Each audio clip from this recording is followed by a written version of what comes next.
Bismillahirrahmanirrahim. Assalamualaikum warahmatullahi wabarakatuh. Waalaikumsalam warahmatullahi wabarakatuh. Alhamdulillahirabbil alamin. Hamdan katsiran thayyiban barakan fi kama yuhibbu rabbuna wa yarda. Wa asyhadu an la ilaha illallah wahdahu la syarikalah. Wa asyhadu anna Muhammadan abduhu wa rasuluh. Allahumma salli ala nabiyyina Muhammad wa ala alihi wa man tabi'ahum bi ihsan ila yaumiddin. Allahumma inna nas'aluka ilman nafi'a wa rizqan thayyiban wa amalan mutaqabbala. Puji syukur kita panjatkan pada Allah. Selawat dan salam semoga tercurah pada Nabi besar Nabi agung kita Muhammad sallallahu alaihi wasallam. Baik, di kesempatan pagi ini mudah-mudahan pagi yang penuh berkah bagi kita sekalian, di mana dengan turunnya hujan mudah-mudahan semakin menyuburkan tanah di sekitar kita, dan hujan pula sebagai tanda bahwasanya dengan ilmu itu akan menyuburkan hati. Baik, pagi ini kita akan lanjutkan pembahasan sebelumnya, yaitu tafsir surat Al-Lahab. Pada kesempatan sebelumnya kita baru muqaddimah atau pengantar, di mana surat Al-Lahab punya beberapa nama, di antaranya namanya adalah Al-Lahab, terus Al-Masad, terus Tabbat. Lalu surat Al-Lahab itu masuk surat Makkiyah. Surat Al-Lahab itu masuk surat Makkiyah. Lalu surat Al-Lahab terdiri dari 5 ayat. Surat Al-Lahab itu terdiri dari 5 ayat.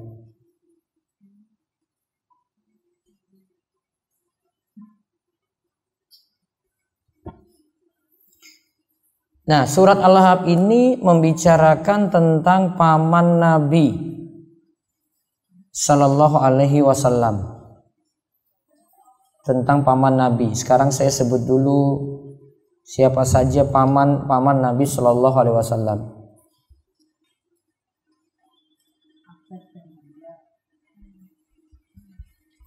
Totalnya kalau dilihat dari saudara ayahnya ada 12 paman. Ada 12 paman. Namanya tidak perlu saya sebut, cuma beberapa nama saja yang penting. Yang paling tua namanya Al-Harits. Yang paling tua namanya Al-Harits.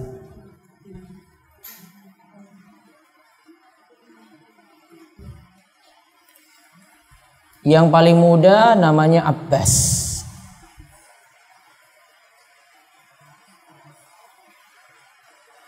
Yang paling tua siapa?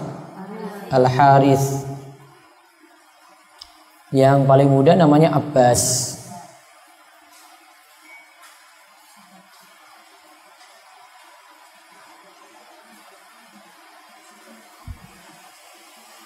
Yang ketemu dengan masa keislaman itu ada 4. Kan sebelumnya Nabi belum menerima wahyu. Nah, yang ketemu dengan masa turunnya wahyu atau masa keislaman ada 4. Abu Thalib, Abu Lahab, Hamzah, dan Abbas. Siapa tadi, Bu? Abu Thalib, Abu Lahab, Hamzah, dan Abbas.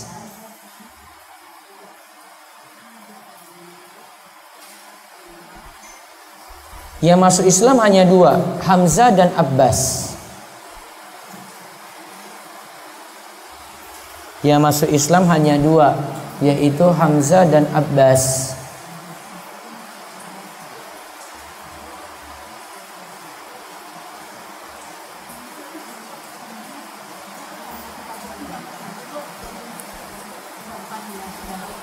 Yang kafir berarti yang meninggal dunia dalam keadaan kafir berarti Abbas dan Abu Lahab dan Abu Thalib. Abu Lahab dan Abu Thalib.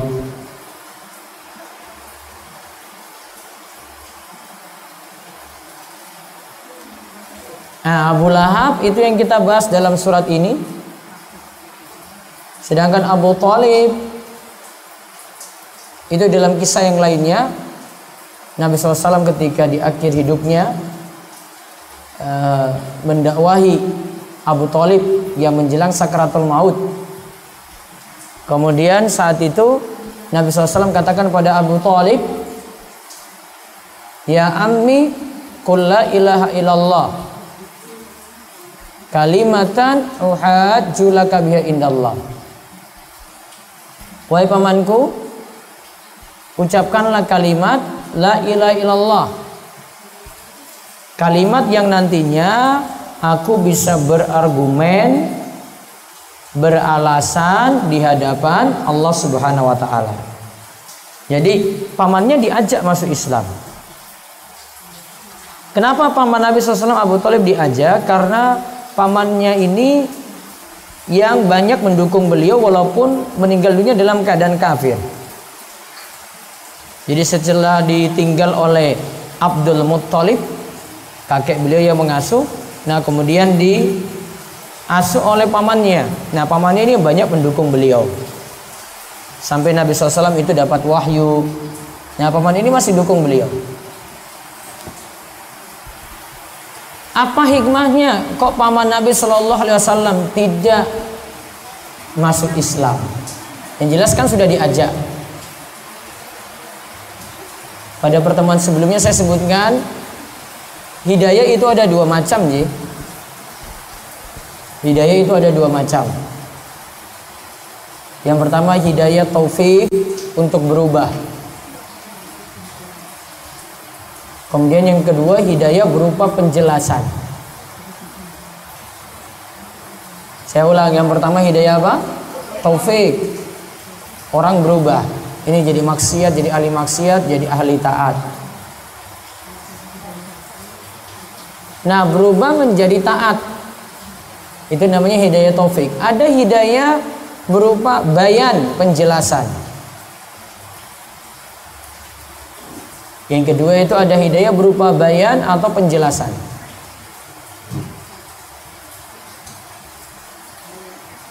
Hidayah ini semua orang bisa lakukan.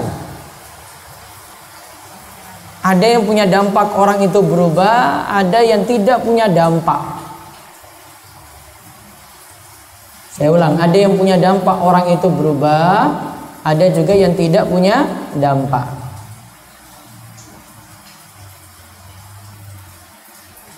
Nah, tugas kita itu bukan hidayah taufik. Tugas kita itu cuma hidayah bayan. Tugas ibu-ibu cuma pada hidayah jenis kedua, penjelasan. Sedangkan hidayah jenis pertama tidak.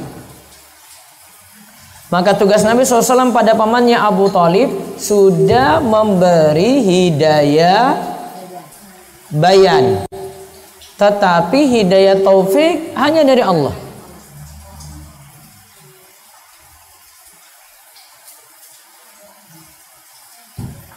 Nah, apa hikmahnya? Kenapa sampai paman Nabi SAW itu tetap dalam keadaan kafir? Itu sudah terjadi pertama ya.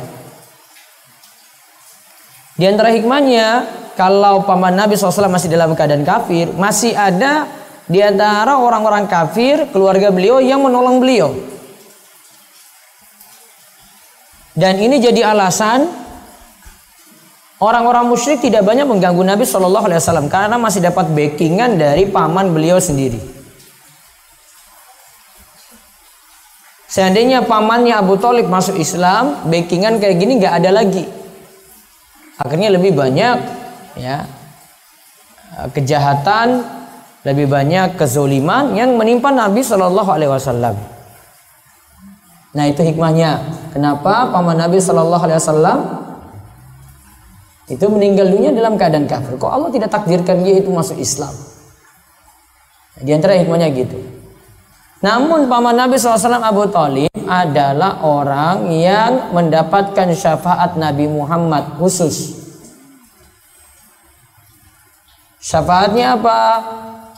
Kekal dalam neraka tetapi siksaannya diperingan.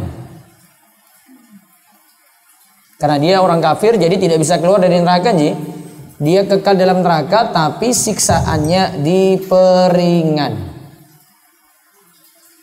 Terompahnya ada di neraka, terus kepalanya itu mendidih. Itu yang paling ringan. Itu sudah beruntung dapat syafaat.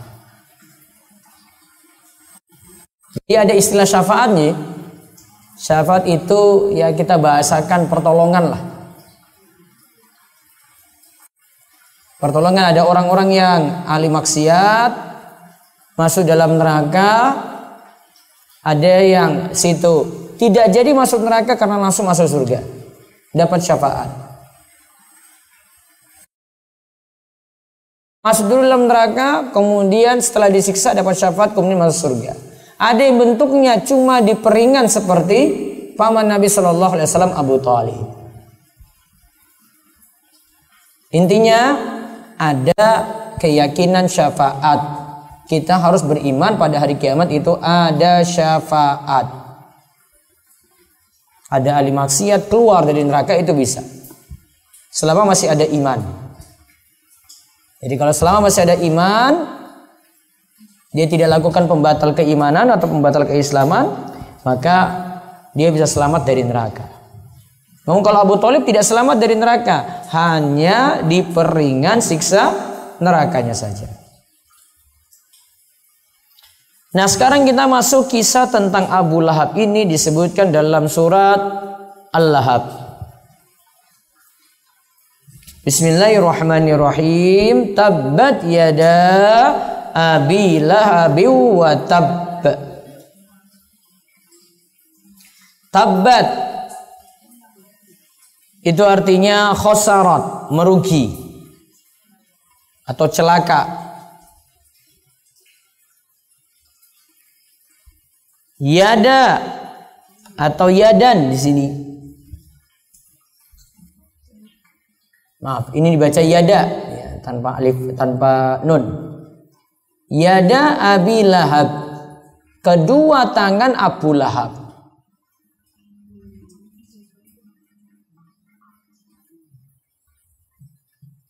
Jadi disebut celakalah atau merugilah tangannya Abu Lahab.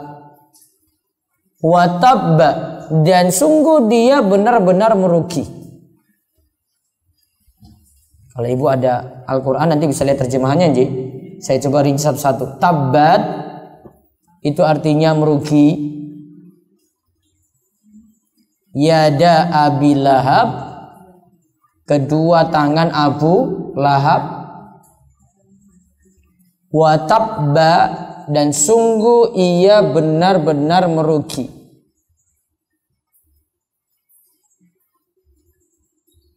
Saya ulang, tabbat artinya apa?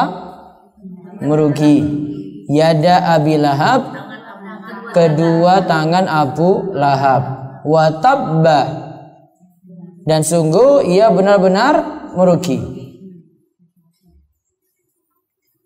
Nah, di sini diibaratkan dengan tangan. Kan nggak mungkin orang disiksa dalam neraka cuma tangannya saja. Itu ibu harus pahami, itu istilah majas. Penyebutan sebagian, tetapi yang dimaksudkan seluruh tubuhnya itu disiksa. Saya ulangi ya, penyebutan apa? Sebagian, tetapi seluruh tubuhnya itu disiksa. Disebut tangan. Kenapa diwakili dengan tangan? Kok tidak dibilang kakinya disiksa? Kok tidak dibilang kepalanya disiksa? Kok tidak dibilang badannya disiksa? Kok cuma dengan tangan? Para ulama katakan karena tangan ini yang banyak mengganggu Nabi Shallallahu Alaihi Wasallam.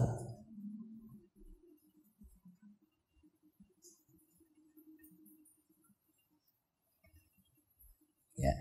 Karena tangan ini banyak mengganggu. Dia celakai Nabi SAW itu dengan tangannya. Maka dikatakan kedua tangan Abu Lahab itu benar-benar celaka.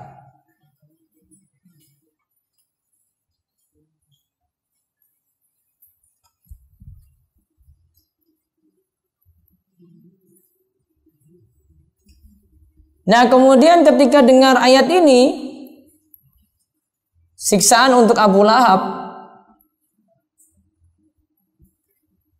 ya, kemudian Abu Lahab itu jawab, dia nantang Nabi lagi, dia bilang gini, jika benar apa yang dikatakan oleh anak laki-laki dari saudaraku, berarti kan keponakanku. Anak laki-laki dari saudaraku berarti keponakanku. Kalau itu benar, maka aku akan menyelamatkan diriku dengan hartaku dan anakku. Dia sudah tahu siksaannya tadi kan?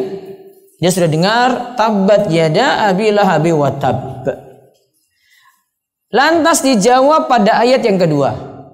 Ma agna anhu maluhu wa ma kasab. Tadi kan Abu Lahab bilang, saya akan menyelamatkan diri saya dengan harta dan anak. Kemudian Allah balas, ma'agna anhu, tidak bermanfaat untuknya maluhu, hartanya, wa ma kasab, dan apa yang ia usahakan. Dibantahlah Abu Lahab yang dia katakan tadi, saya punya harta banyak nanti akan menyelamatkan saya. Saya punya anak yang banyak juga. Saya punya anak-anak. Mereka punya harta. Mereka punya kedudukan. Itu juga bisa menyelamatkan saya. Allah balas. Ma'agna anhu maluhu wa ma kasab. Tidak bermanfaat bagi Abu Lahab maluhu. Apa?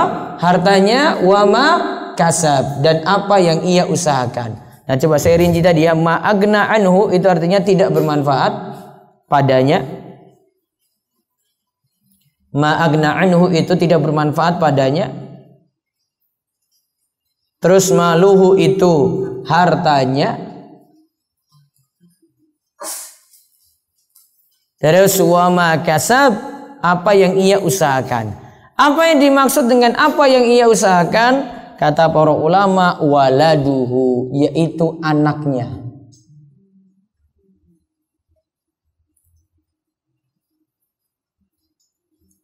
Jadi anaknya tidak bermanfaat. Berarti harta tidak bisa menolong Abu Lahab. Lalu anaknya juga tidak bisa menolong Abu Lahab.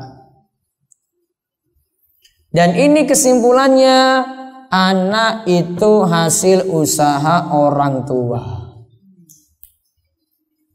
Karena tadi disebut wa makasab, maksudnya adalah anak. Berarti anak itu hasil usaha dari orang tua.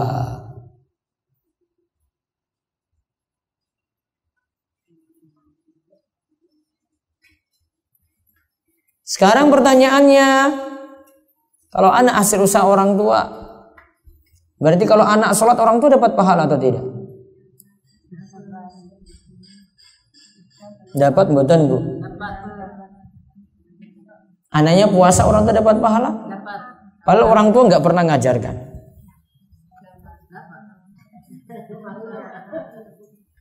Dapat nggak? Orang tuanya maksiat, orang tua dapat juga gitu, anaknya sholat. Bu,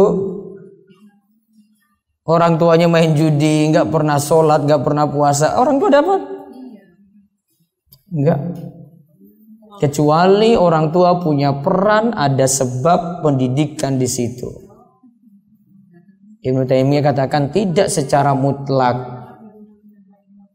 Kalau orang tua ada sebab ngajar langsung atau jadi sebab menyekolahkan anak sehingga dididik baik, nah itu baru dia dapat pahala.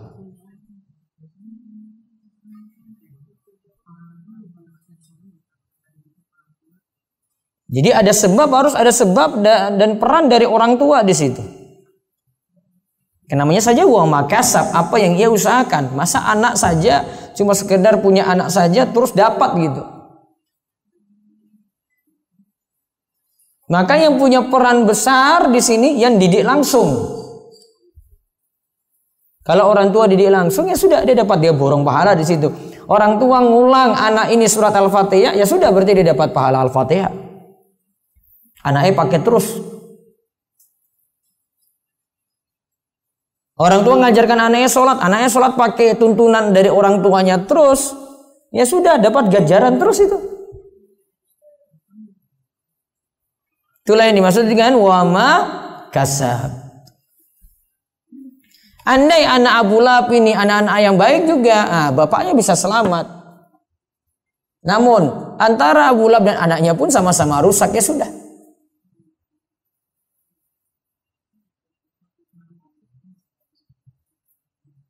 Mungkin ada mobil yang mau keluar kayaknya. Pak itu cari. Nah itu. Ya.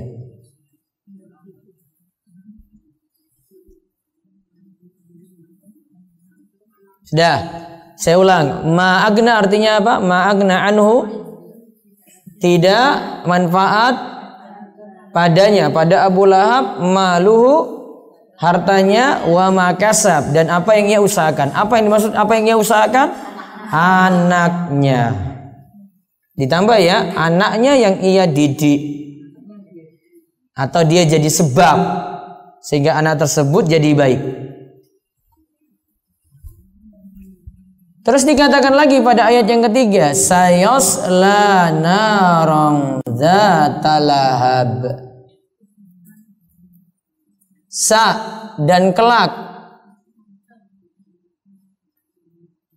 Abu Lahab akan masuk, yasla masuk, naron neraka,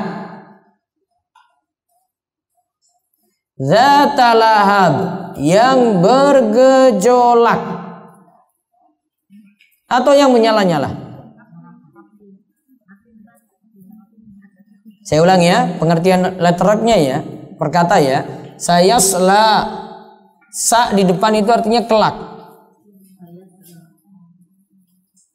Yasla masuk, naron neraka, dzatalahab yang bergejolak atau menyala-nyala.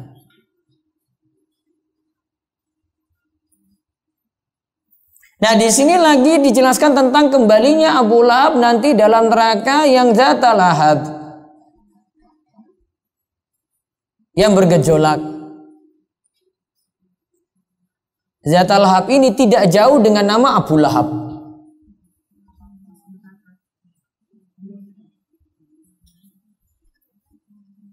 Kalau mau diartikan lahab itu artinya secara bahasa menyala. Maka kalau disebut Dzatalahab juga api yang menyala. Kok Abu Lahab disebut Abu Lahab, kok abu yang menyala? Karena Abu Lahab itu orangnya ganteng. Ya, istilah zaman ini berarti wajahnya itu glowing gitu.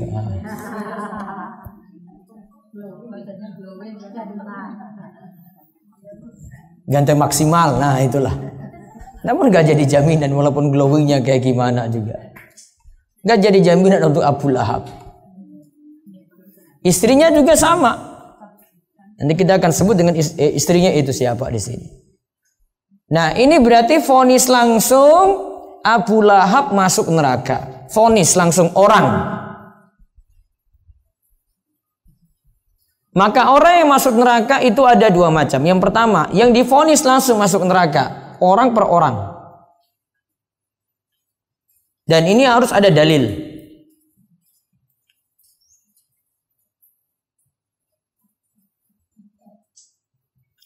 Namun ada yang kedua, dia masuk neraka karena perbuatan atau sifatnya.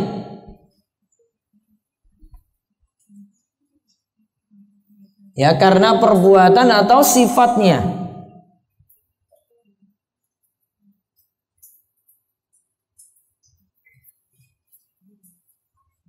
Yang pertama apa tadi Bu? Karena orangnya ya. Orangnya langsung divonis masuk neraka. Yang kedua, karena sifatnya.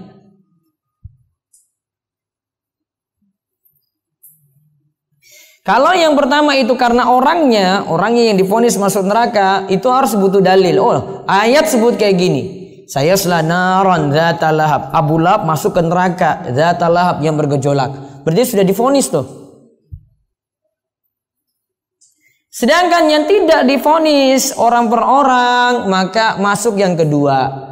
Bisa jadi dia masuk neraka karena sifat. Maka kalau yang kedua ini keadaannya tidak boleh tunjuk hidung.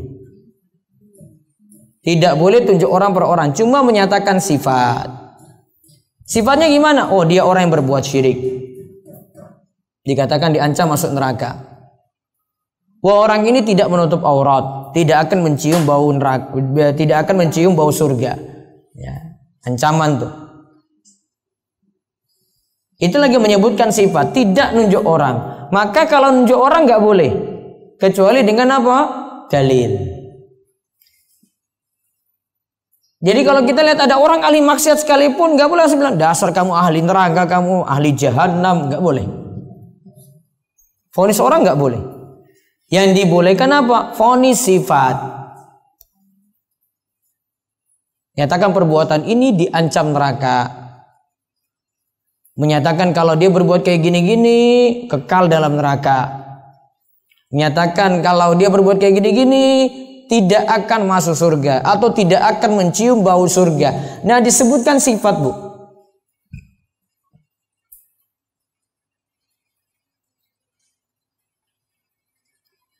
Gitu ya. Terus ayat yang keempat. Wamra'atu hammalatal hatab. Dan istrinya Abu Lahab. Nama istrinya itu Ummu Jamil.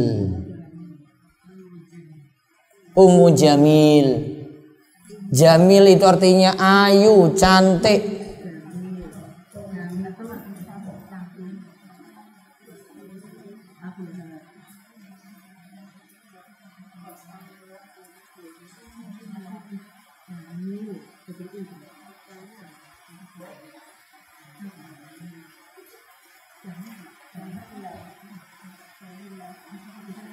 Mas Tri, coba.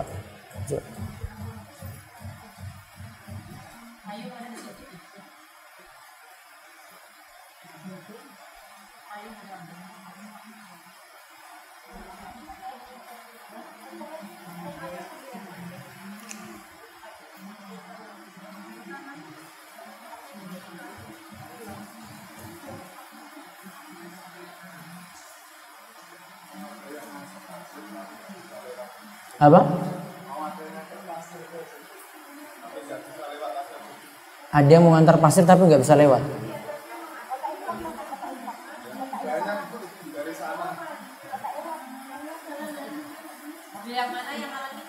Semua mobil.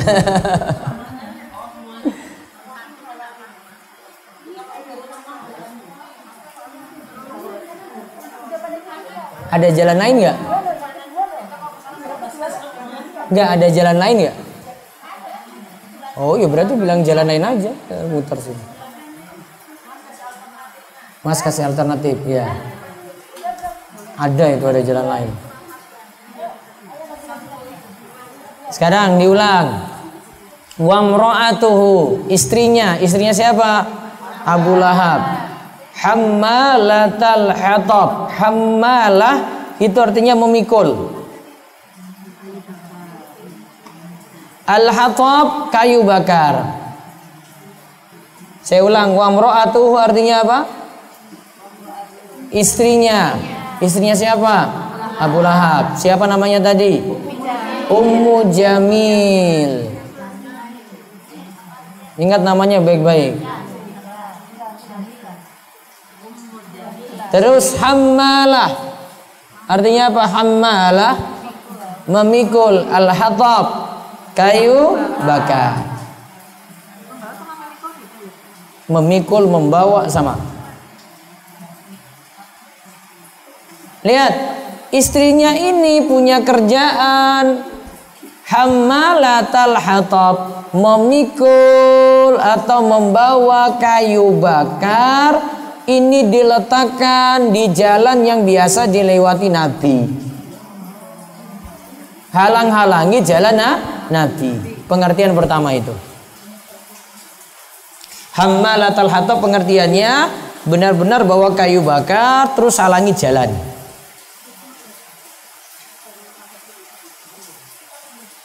Sudah?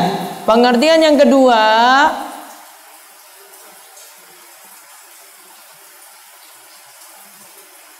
gimana? Hah?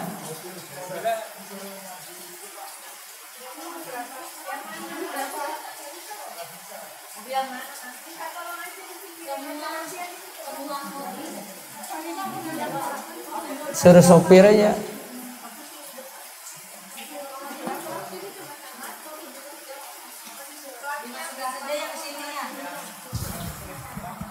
Iya.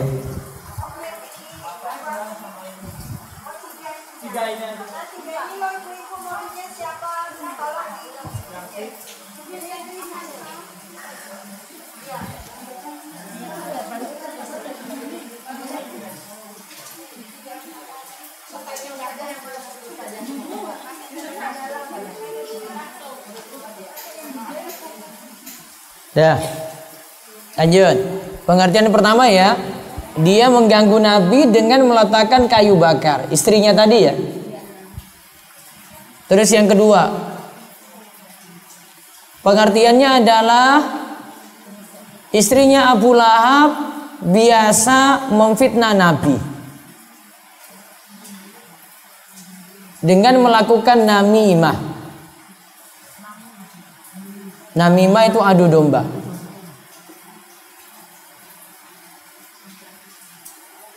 Namimah bentuknya gini, Bu. Perhatikan. Ini ada A cerita pada B. A ini cerita pada B tentang si C. A ini ngobrol tentang jeleknya si C ini pada B. Terus si B ini lapor. Sudah dengar dari si A toh? Nah, lapor pada si C, itu jelek-jelekan kamu tuh kayak gini loh. Akhirnya apa yang terjadi, Ibu? Mana yang berantem? Mana yang berantem? Ya, dia dua-duanya siapa berarti? A dan C. Si B ini apa namanya? Ibu-ibu sungguh apa nih si B ini? Nah, pengadu domba atau namimah? Bahasa ibu-ibu apa? Mulut apa, Bu? Mulut ember si B ini. Ya, sehingga yang ini ya dia buat yang si C sama si A ini jadi konflik. Nah, itu kerjaannya si Ummu Jamil tadi, melakukan namimah. Sudah? Nah, dari dua pengertian ini tujuannya sama-sama jelek. Semuanya ingin menyakiti Nabi kita Muhammad sallallahu alaihi wasallam. Ada lagi? Masih ada mobil? Sudah.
Nah, sekarang pengertian yang ketiga, Bu. Pengertian yang ketiga hammalatal hatab tadi. Ummu Jamil itu mengenakan kalung dengan penuh kesombongan. Terus kalung ini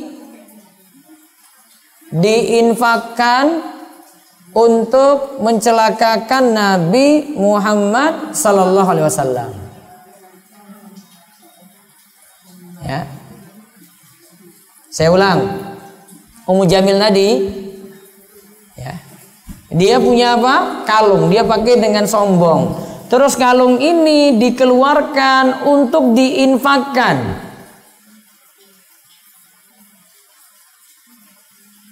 Tujuannya untuk mencelakai Nabi Muhammad sallallahu alaihi wasallam. 3 tafsiran tadi punya maksud sama. Apa, Bu? Apa punya maksud sama apa, Bu? Mencelakai Nabi kita Muhammad sallallahu alaihi wasallam. Sifatnya sama. Yang lakukan tadi siapa? Ummu Jamil. Berarti suami istri satu tipe di sini. Ya, si suami ya rusaknya kayak gitu, istrinya juga. Istri malah nyupport. Istri malah mensupport suaminya untuk mencelakai Nabi Muhammad sallallahu alaihi wasallam. Berarti tipe suami istri itu ada 3 macam. Yang pertama, ada yang dua-duanya sama-sama mendukung dalam kebaikan. Satu ya. Yang kedua, ada yang sama-sama rusak, mendukung dalam kerusakan. Yang ketiga, ini kayaknya kebanyakan ibu-ibu yang ini nih. Suaminya baik, istrinya elek, atau sebaliknya. Suaminya ya rusak, istrinya yang soleha. Nah, ada 2 seperti itu. Kalau tipe yang pertama tadi, suami istri saling mendukung dalam kebaikan, berarti ini tipe seperti Nabi Muhammad dan istri-istrinya. Berarti tipe Nabi Muhammad dan istri-istrinya.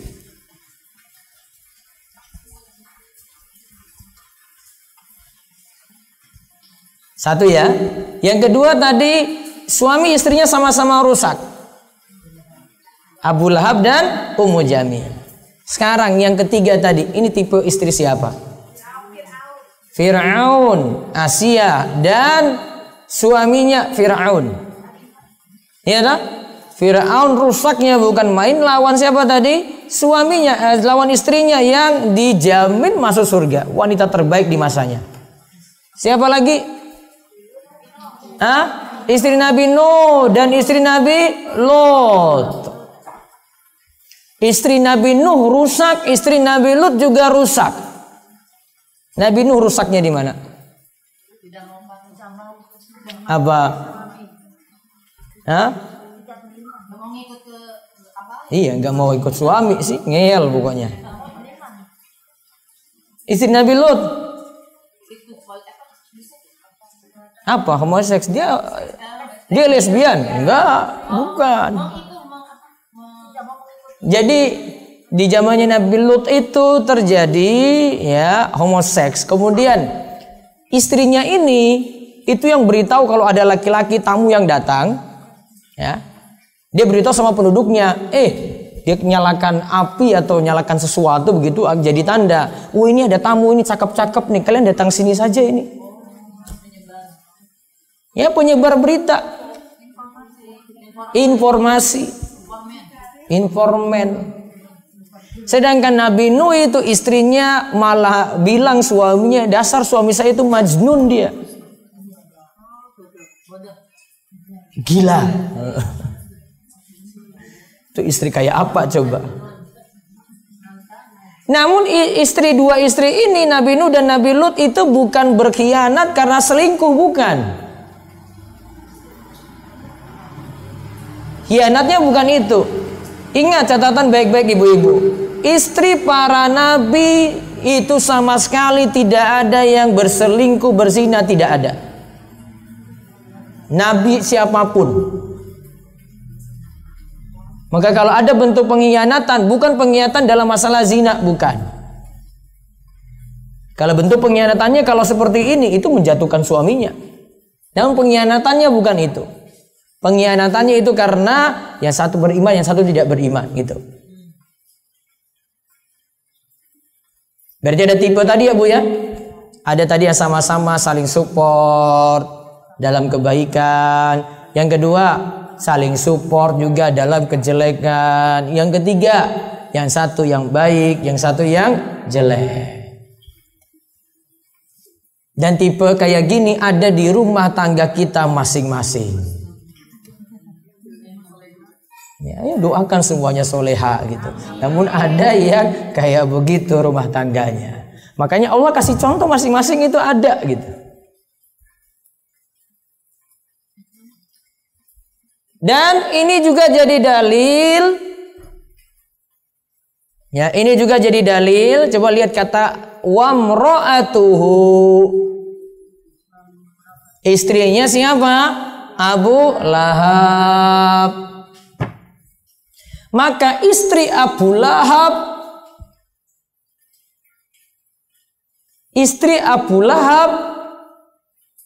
itu disebut istri. Berarti pernikahan orang kafir sama-sama kafir sah atau tidak? Sah. Seandainya yang sama-sama kafir ini, suami istri ini dua-duanya masuk Islam, maka cukup masuk Islam saja, tidak perlu syahadat, tidak perlu pernikahannya diulang. Syahadatnya sudah, tidak perlu pernikahannya diulang. Karena tadi ketika pernikahan saat kafir sudah sah. Dalilnya apa? Istrinya Abu Lahab masih disebut istri. Paham Bu? Disebut apa tadi istri? Wamra'atuhu. Maka kalau ada tipe yang dua-duanya sama-sama kafir sebelumnya, lalu dua-duanya mau masuk Islam, maka cukup syahadat saja, akad nikah tidak perlu diulang.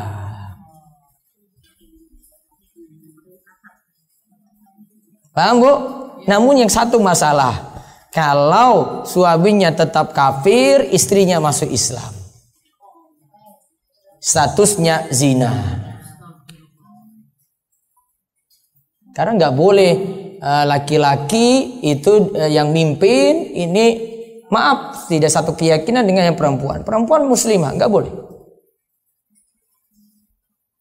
Sudah nikahnya jadi masalah, nikah jadi fasakh, batal, bukan cerai, batal.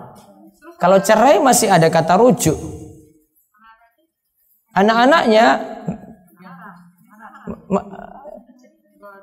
apa keyakinannya? Anaknya tetap anak. Anaknya tergantung dia mau masuk Islam enggak. Status anaknya tergantung anaknya mau ikut siapa. Yang salah kalau orang tua bebasin. Sudah terserah kamu. Terserah kamu, masalah nanti. Wallahu a'lam. Udah, ayat terakhir. Fi jidiha hablum mim masad.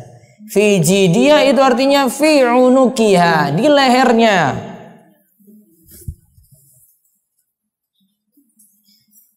Ada hablum, ada kalung,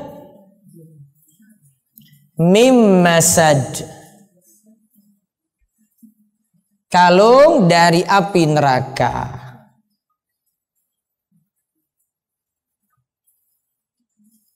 Dalam cerita lain itu, ini ada beberapa riwayat sebutkan ini Bu ya. Ini di tafsir lain nggak ada. Disebutkan bahwa istrinya Abu Lahab itu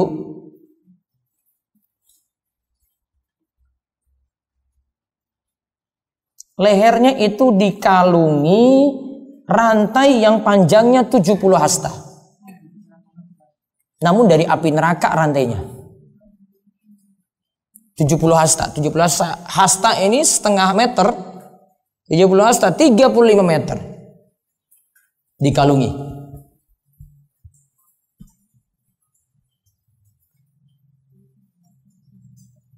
Itulah yang dimaksudkan dengan masad.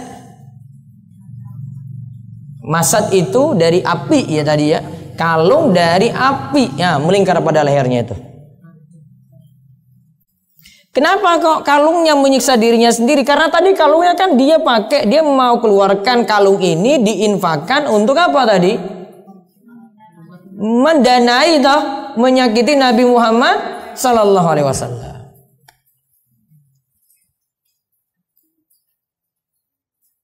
Itu menyakiti fisik loh itu. Itu siksaannya aja berat. Kalau zaman ini itu gambar, karikatur. Ibu paham sendiri deh. Saya nggak usah ikut-ikut. Itu bentuk menyakiti itu. Jadi Fiji dia di lehernya itu hablum, ada kalung mim masad, kalung dari api, Bu. Itu siksaan untuk siapa? Istri Abu Lahab karena mendukung suaminya. Ummu Jamil tadi, Bu. Abu Lahab itu nama aslinya Abdul Ka'bah kalau tidak salah.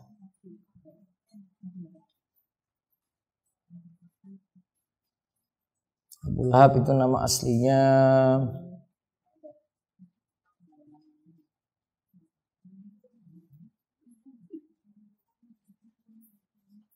Abdul Uzza, nama aslinya itu Abdul Uzza bin Abdul Muttalib. Nama asli Abu Lahab itu Abdul Uzza. Uzza itu nama berhala. Afara'aitumul Lata wal Uzza wa Manata salisatal ukhra. Ketika Allah sebut dalam surat An-Najm nama-nama berhala ada 3. Afara'aitumul Lata wal Uzza wa Manata salisatal ukhra. Nama berhalanya Lata, Uzza, Manat. Berhalanya di situ ada yang bentuknya kuburan, ada yang bentuknya pohon besar, ada yang bentuknya batu. Ada yang bentuknya apa? Kuburan, kuburan orang soleh. Ada yang bentuknya pohon besar, berarti pohon yang dikeramati. Ada yang bentuknya apa lagi? Batu besar. Nah, si Abu Lahab itu nama aslinya Abdul Uzza. Uzza itu tadi nama berhala. Jadi dia mengambakan diri pada berhala. Tidak boleh kalau dalam Islam. Dalam Islam cuma pakai Abdul itu untuk nama Allah setelahnya. Abdullah, Abdurrahman, Abdul Aziz, Abdul Somad, Abdul Wahid. Abdul Ka'bah nggak boleh. Abdul Uzza nggak boleh. Abdul Syaitan nggak boleh. Hamba setan berarti. Ya, nama yang salah gitu.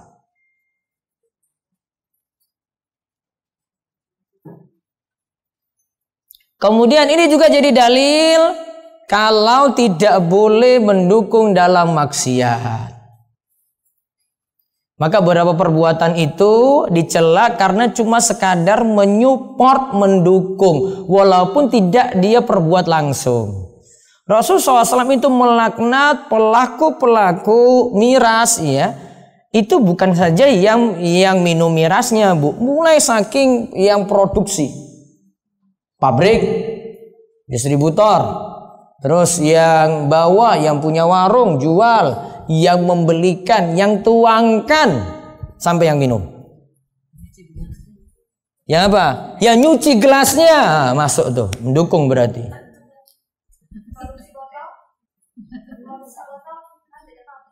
Apa? Produksi botol, botolnya untuk itu kena laknat lagi. Botol lagi boleh. Mendukung itu nyupport. Karena kalau tidak ada ini tadi, pihak-pihak tadi itu nggak ada yang minum. Paham Bu?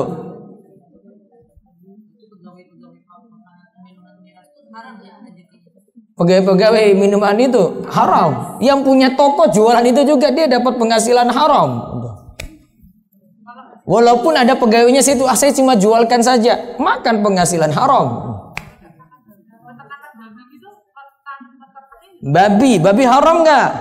Nah, yang berternak babi juga makan penghasilan haram. Yang bawa tadi distributornya juga makan uang haram. Yang jualkan ke pasar juga haram juga. Jual rumput makan untuk babi tadi makan uang haram lagi. Hah? Kos-kosan.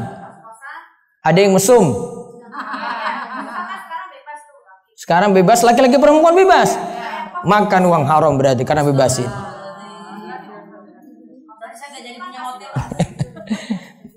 Karena dia bebasin. Beda kalau dia sudah kasih aturan gini. Ini suami istri, ini untuk kos cewek, cowok nggak boleh masuk ya. Ini untuk kos laki-laki, cewek nggak boleh masuk ya. Aman.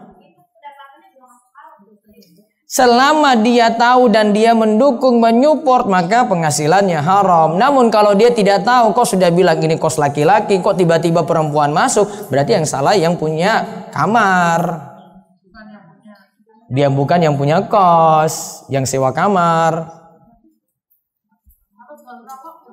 Hah? Jual rokok? Haram nggak? Nanti ibu nilai sendiri.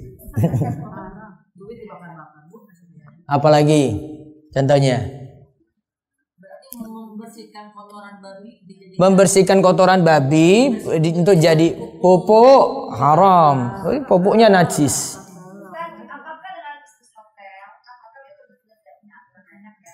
Bisnis hotel terus asalnya masih halal karena dia tidak tahu apa yang terjadi di dalam. Sama seperti Bu Uli jualan laptop. Laptop kan orang nggak tahu pakai untuk apa. Masih netral.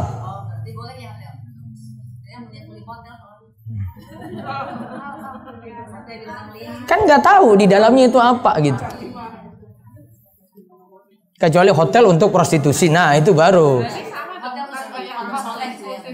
Apa? Apa? Karena kan banyak yang disewakan harian mingguan gitu. Hotel? Iya. Kos eksklusif kan bisa harian. Jadi siapa yang nyewa siapa? Ya, Umum. Pekerja, pelajar. Asalnya boleh. Ini Ustaz, biar jelas. Kos eksklusif sekarang itu manajemennya 2 dalam satu gedung. Kos, separuh kos untuk umum, separuh lagi siapa untuk harian, bahkan jam-jaman. Kayak sewa harian jam-jaman ini kan juga kita tidak tahu buat apa. Ini masuk pendapatan yang Ya harus tahu lah, masa nggak tahu. Ya kalau nggak tahu nggak apa-apa. Kalau pura-pura nggak tahu itu loh.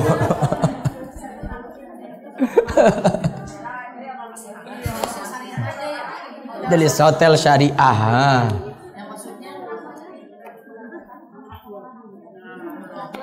Dah. Sudah? Cukup sampai di situ. Ada pertanyaan? yang lain. Iya, monggo.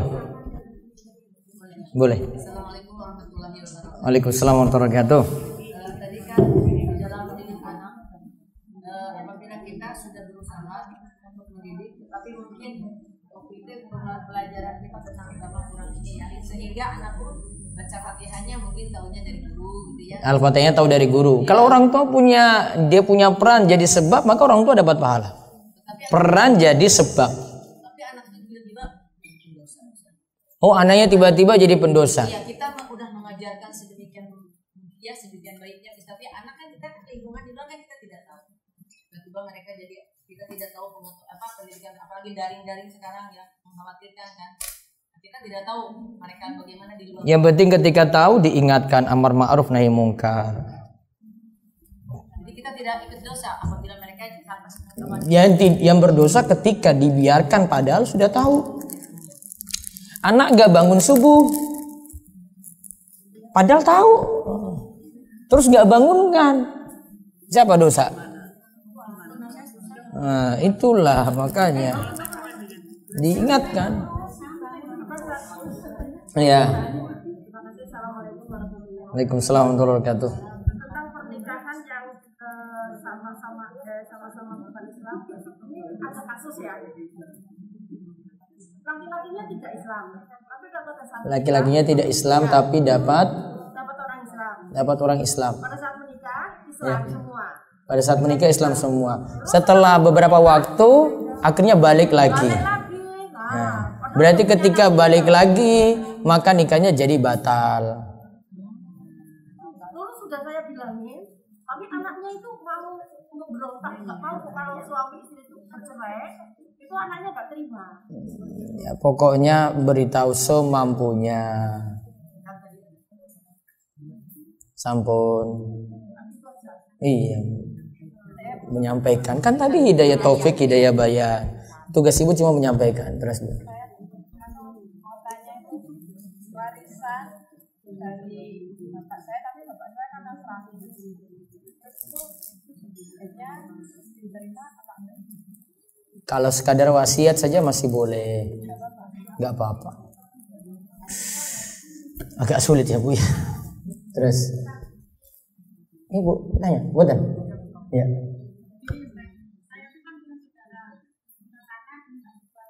Tanah minta dijualin. Jangan dijual sama non muslim. Terus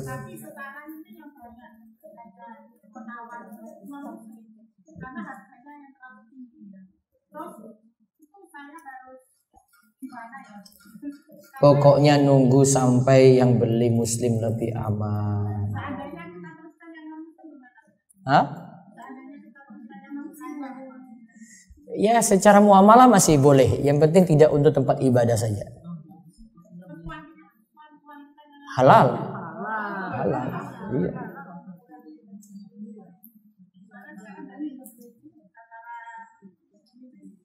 Oke. Halal. Mana lagi? Wonten? Boleh?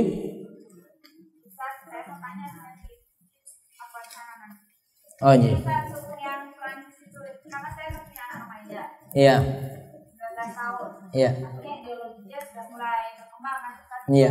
Akil balik. Membela agama, membela Nabi Muhammad dengan cara membunuh buat anak-anak muda itu karena tidak ada cara lain yang lebih baik. Jika lagi kami diserang anak-anak semua begitu. Itu bagaimana yang sampai dalam Islam? Ting ditahan aja Bu, tahan emosi.